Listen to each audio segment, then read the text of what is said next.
In this video, we're going to go through the planning of this combined cycle power plant.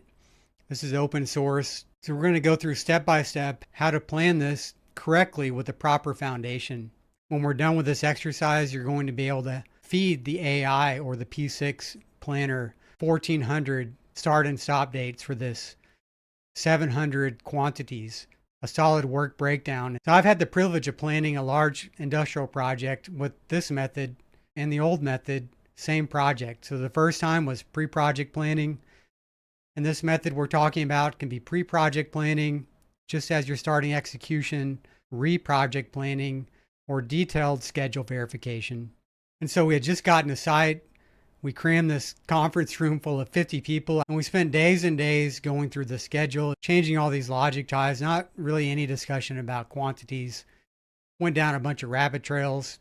We completely sketched out the planning of 12 pipe racks in sequence, only to go to site a few months later and start them all concurrently. We had 50, that's right, 50 piping priorities when this exercise was over with, which completely gridlocked our pipe fabricator. Fast forward about halfway through this project, I had come up with the bones of what we were about to look at. And so we brought in the new owner, new director, and we just changed the end date. I had all the progress and the new director said I would like to see what it looks like with 1.5% a week as our target. Of course, we had hours, but he just wanted to see percentage. So I started to change the end date. And this is generally what it looked like. We have 1.4%. Let's say you're shooting for 1.2. So I just started to move the end date out, and the entire project and the different units kept going out until we hit that date that made him comfortable. And that was our new target. We take this back into P6. So you have your new target and your new spreads. Every move of this slider changes 500 to 700 completion dates. That was done as a really quick exercise. The executive vice president of projects for a tier one operator jumps out of his chair, literally points at me and says, "Travis, I've never seen anything like this. You need to patent this immediately." And he just couldn't stop talking about it for his whole trip. And it's an extremely effective method to plan. So what are the steps? Step one is you look at your project and you break down the major work areas. In this case, you have the steam turbine area, the generator, the gas turbine, which shoots hot air into the hot heat recovery steam generator, HRSG, which pipes that now steam into this high pressure, intermediate pressure, low pressure steam turbine generator. And so here we're looking at the power generation island, and you can see in a little more detail your main areas: generator, your gas turbine, the HRSG, and then you have your high pressure, intermediate, low pressure steam turbine, drops down into condensate tank that you don't see. We don't have, they cut out in this model the cooling tower, but that water gets cooled and put back into the system. And so we're going to treat this duct bank as an area of work, the whole steam turbine area, the generator, the gas turbine, HRSG, and these buildings. And then we have a balance of plant. And so that's step one. Step two is you create a one-page schedule, and you have all your long lead equipment. When you're going to start some key milestones, your project milestones up here, and your prefab site work, and then each of these units. So each of these units has a core structure and flow that it follows. This is an iterative process. The backbone of this is extremely fluid and dynamic and designed to be iterated. But so you can stretch these out. You can, in a coffee break, change this entire plan. Then you export this to Excel, which pulls those dates. The model will pick up the key dates. And you might be asking, how can you spread 700 activities with a one pager? It's because within each of those units, there's a flow that follows with every project. It goes through civil, structural, fabrication, install, mechanical pipe fab, and insulation, instrumentation, and MC work. Here we've come up with 81 different buckets, and it's broken out into hour-based buckets, which have a unit rate, and then key quantities that give you a pulse of what you have to do to achieve that. And it's quite simple and straightforward. And that's your structure, and it's rinse and repeat for each of those key areas that you've come up with. Let's just follow a quick one, medium voltage cable. You can see we have the cable unit rate.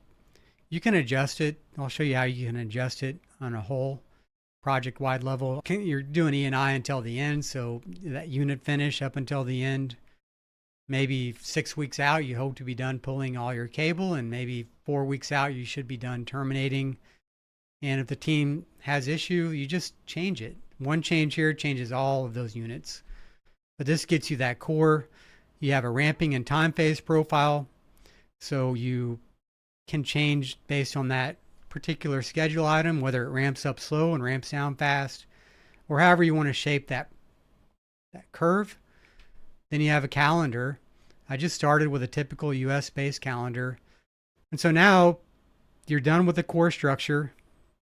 Now you're going to spend a lot of time, the planner or team will have spent time going through and getting that core structure. It's rinse and repeat, gas turbine, onto Hersig, onto steam turbine, and you just populate those quantities, any factor you want. So now you have your hours, and you can play around with it. Let's say the team says this isn't a 2 million work hour project, it's 3 million. And so you just change your factor, and then you get it dialed in. And the more into a project you are, the more historical data you have, the tighter you can get these numbers. And so now you have your quantities and your dates, and you load it into the model, and you start to iterate. You look at it and you say, let's look at our FTE overall. You can see that it takes a little time to get really going with all your trades, and by the time you have E&I and pipe together, you don't have a whole lot of time to get this knocked out. Let's say 544 people is too many.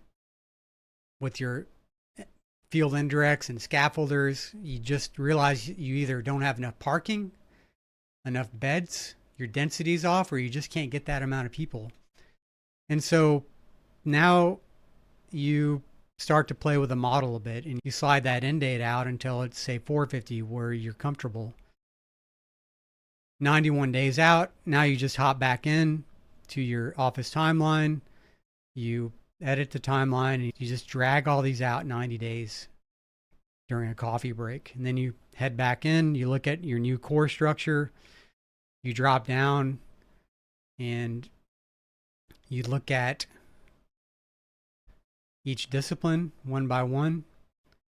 You can look at your peaks for each discipline, your fab guys. You can change anything you want iteratively along the way. And you can look at quantities as well. Let's see, the key one you might want to look at is carbon pipe welding. Just as an example, you have to do 426 die inches a week to make this plan. And so now you're just iterating.